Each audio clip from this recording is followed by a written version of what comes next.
Space, the final frontier. These are the voyages of the Starship Enterprise. Its 5-year mission? To explore strange new worlds, to seek out new life and new civilizations, to boldly go when no man has gone before. Merde, je me suis plantée de série.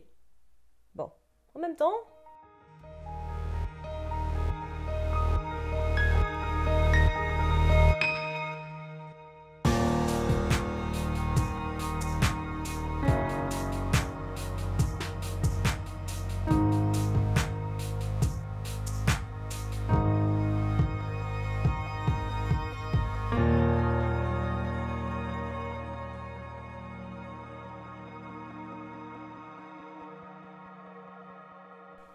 Bonjour à tous, je suis Noémie, bienvenue sur Horizon Universe. Vous me connaissez, j'adore les séries old school Star Trek que sont Star Trek Originals et surtout Star Trek Next Generation. Parce que Picard, parce que Jonathan Frakes, parce que Deanna, parce que Data. Mais vous savez aussi certainement que les séries, c'est pas vraiment mon fort à la base. C'est chronophage, parfois répétitif, les personnages avancent rarement ou se retrouvent engoncés dans leurs archétypes sans possibilité d'évoluer pour ne pas aller à contre-poil des fans. Et ça se fait annuler au moindre délire de princesse de Netflix. Ou d'autres plateformes d'ailleurs, parce qu'on a vu depuis qu'elles le font pratiquement toutes. Alors quand on m'a rabâché les oreilles pour regarder The Orville, qu'on m'avait vendu comme un Star Trek humoristique, je n'étais pas forcément chaude, mais un dimanche de désespoir, je me suis dit « why not ?» Et de « why not ?» je suis passée à « ok, je vois l'intérêt ». Tout d'abord, plongeons ensemble dans l'univers de The Orville.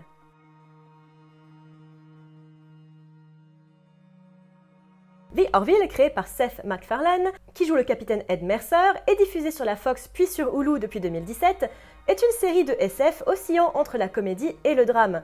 Elle se déroule dans un futur similaire à celui de Star Trek au XXe siècle, où la Terre fait partie de la Planetary Union, une super union européenne de plein de civilisations cohabitant ensemble pour la paix. Nous y suivons donc le capitaine Ed Mercer, qui a fraîchement pris le commandement de l'USS Orville, dont la mission est d'explorer l'espace. Puisque mes points suivants vont pas mal tourner autour d'eux, rapide tour d'horizon des personnages principaux. Kelly Grayson, interprétée par Adrienne Palicki, est la seconde de Mercer, mais aussi son ex-femme, qui l'a trompé il y a plus d'1 an avant le début de la série, et dont on lui impose la venue. Gordon Malloy, interprété par Scott Grimes, est le pilote du Orville et un ami de longue date d'Ed, un grand enfant un peu idiot mais très loyal. Bortus, un Moklan, est joué par Peter Macon, le lieutenant et le second de Kelly, marié à Clyden, est issu d'une société où il n'y a pratiquement que des mâles. Alarakitan Ungzelayan est joué par Alston Sage, et la chef de la sécurité, dotée d'une force surhumaine et venant d'une civilisation pacifique, où l'engagement dans la flotte est très mal vu. Le docteur Claire Finn, joué par Penny Johnson, est la docteure en chef du vaisseau et mère de 2 enfants qu'on verra souvent. John Lamar, joué par Ji Lee, est un ingénieur très ami avec Gordon. Isaac, un Kaylon, joué par Mark Jackson, est en observation des liens des biologiques.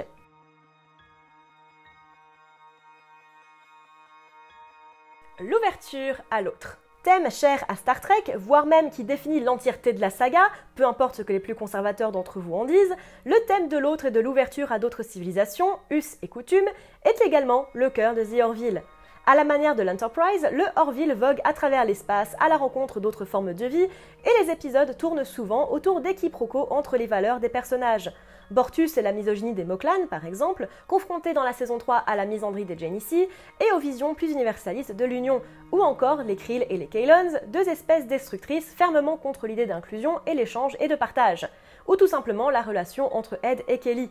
La série porte une attention particulière sur les liens entre les personnages, comment leur vision du monde se confronte et comment ils peuvent mettre de côté leurs différences pour avancer ensemble ou résoudre un problème qui les menace, eux ou leurs valeurs. Un des épisodes montre par exemple une culture entière basée sur l'idée qu'un certain signe astrologique est déviant ou encore que le peuple vote pour les bienfaits et méfaits des citoyens, dans un épisode très réminiscent de Black Mirror. De quoi avoir beaucoup à raconter et The Orville ne se prive pas pour le faire. Un des points les plus notables de ce thème est l'arc des Kaylons. Je ne spoilerai pas, mais ceux qui savent, savent. Le genre et la sexualité. Oh mon dieu, j'ai dit le mot en G. Ah Oui, parce que l'identité de genre et la sexualité des personnages est très souvent mise en avant, de manière comique comme avec la tromperie de Kelly, ou les amourettes de l'équipage, ou pour mettre en avant des thèmes plus sérieux, chers à la SF, et ce, principalement avec Bortus et les Moklans. Les Moklans sont une race composée quasi exclusivement de mâles, pour qui les quelques femelles naissantes sont des erreurs de la nature, et sont modifiées à la naissance par une chirurgie très invasive, du coup, pour les faire devenir mâles, ce qui est d'ailleurs arrivé au mari de Bortus, Clydon. Et c'est un arc très fort car l'enfant de leur union, Topa, se trouve être une fille.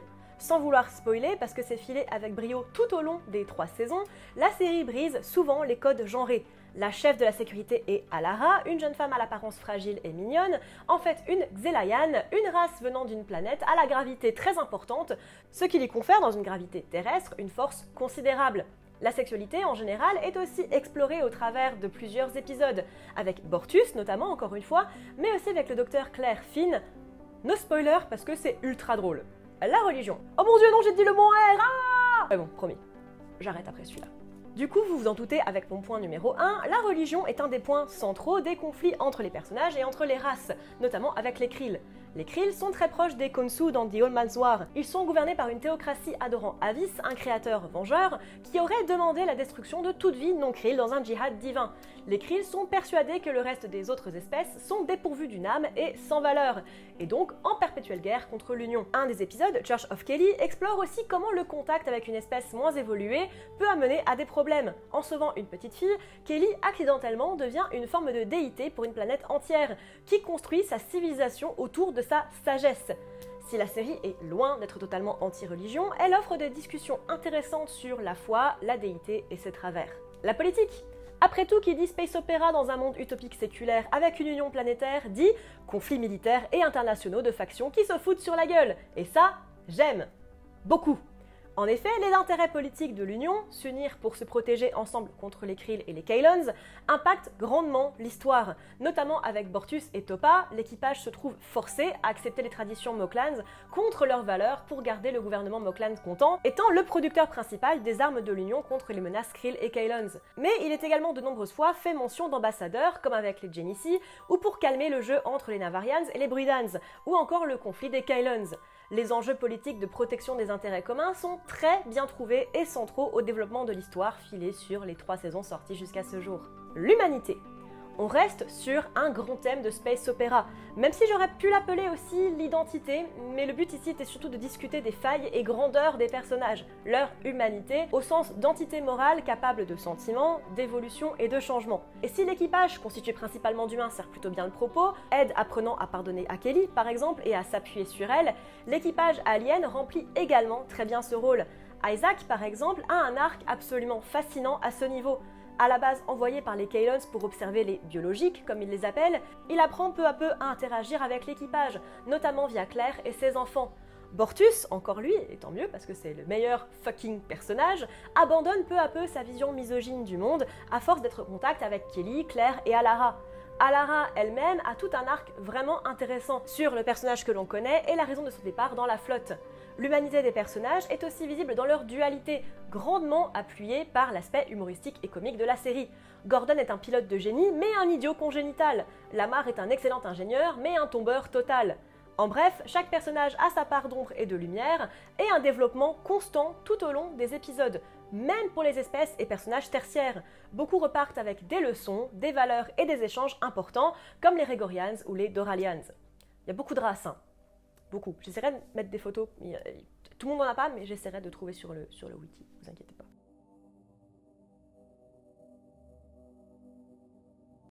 L'humour. Vous vous rappelez quand j'ai dit que la série était souvent catégorisée comme une parodie de Star Trek ?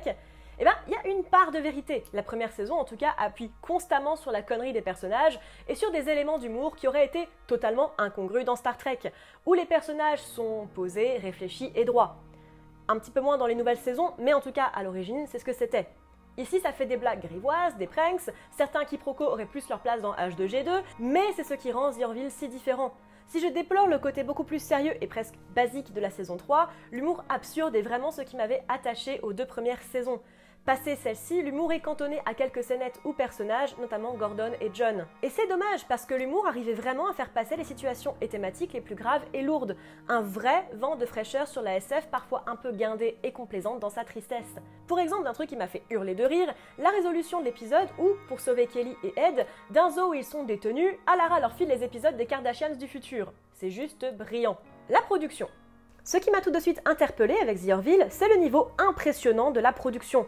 Ok, quelques fonds verts ne sont pas des plus réussis, mais le vaisseau est méga stylé, les costumes, même si pompés sur Star Trek, super clean, et les mélanges entre maquillage et CGI des aliens sont géniaux. J'adore par exemple le design des Krill et des Moklan, ou encore Hunk et Tarl. Même si beaucoup restent humanoïdes, question budget, ça reste ultra créatif, et vu le nombre de personnages, je vous raconte pas le budget silicone. Et en soi, c'est aussi ce qui fait la hype de la série. Les batailles spatiales sont dantesques, les environnements intéressants visuellement, il y a toujours un petit détail sympa à relever. Du plutôt bon travail, surtout quand on est habitué au travail souvent un peu tâcheron et classique de Netflix et consorts. Les personnages et leurs conflits. Je l'ai dit dans les thèmes, la série se base grandement sur les valeurs et visions du monde conflictuel des personnages. Et c'est ça qui fait vivre la série. Les personnages sont des miroirs pour les spectateurs et la plupart sont très attachants. Sauf Burke de la saison 3, que je voulais voir disparaître si fort après l'épisode 1, mais qui sert de bimbo pétasse pleurnicheuse tout le long. Ed et Kelly sont nos avatars principaux, mais Alara, notamment dans son épisode dédié et ses nombreux focus, est aussi une bonne candidate. Claire et ses difficultés de mère célibataire, Bortus et son combat contre les traditions de son espèce et de son mari, Isaac et son apprentissage de l'humanité, ou encore l'amitié qui lie John et Gordon. Et Gordon et Ed aussi, et bien sûr, l'histoire entre Kelly et Ed. C'est tout bête, mais ça marche super bien. Un anti-Star Trek ? Si The Orville est souvent présenté comme un Star Trek parodique, parce que bon, union planétaire, costume par couleur selon ton rang, alien, robot qui capte que dalle et exploration spatiale, ça hurle Next Generation, on a aussi Brennan Braga, un des producteurs, qui dit ouvertement que The Orville est un anti-Star Trek. Comme je l'ai dit plus haut, les personnages de Star Trek sont souvent plus nobles, mesurés et calculés, stables émotionnellement, alors que ceux de The Orville ont une valise de problèmes et de traits de caractère qui ne rentrent pas du tout dans la lignée Star Trek. Et comme le souligne toujours Braga, elle se basait beaucoup sur du blabla scientifique sans aucun sens ou portée, ce qui servait un peu de Deus Ex Machina, ce que The Orville ne fait pas, le meilleur exemple étant le transporteur, absent du vaisseau Orville et réservé aux races méga avancées. Ceci dit, The Orville reste un bel hommage à Star Trek. Vous pouvez tomber par exemple sur le wiki et la liste des épisodes et leurs influences dans les différentes séries. The Orville, c'est le petit dernier de la famille, un peu turbulent, mais plein d'amour pour ses aïeux. La suite ? Au jour où j'écris ces lignes, le 28 février 2023, et toujours à celle où je la tourne, le 9 juin 2023, il n'y a aucune nouvelle de la suite de la série. Même Seth MacFarlane, le réalisateur qui joue Ed, n'a aucune idée de ce qui viendra. Si l'histoire de The Orville peut sans doute être encore relancée pour une saison 4, la série n'a à ce jour pas été annoncée comme annulée ou renouvelée. Ça laisse un espoir, mais c'est bizarre. C'est un souci récurrent dans ce genre de série. Savoir où s'arrêter. Ça pourrait s'arrêter ici. Franchement, pour le coup, ça serait dommage.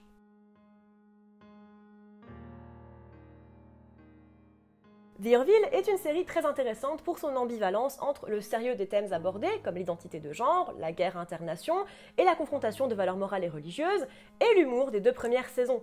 Il est très rare en SF d'avoir des œuvres aussi profondément comiques et en même temps qui savent aborder des thématiques importantes avec autant de finesse et de respect.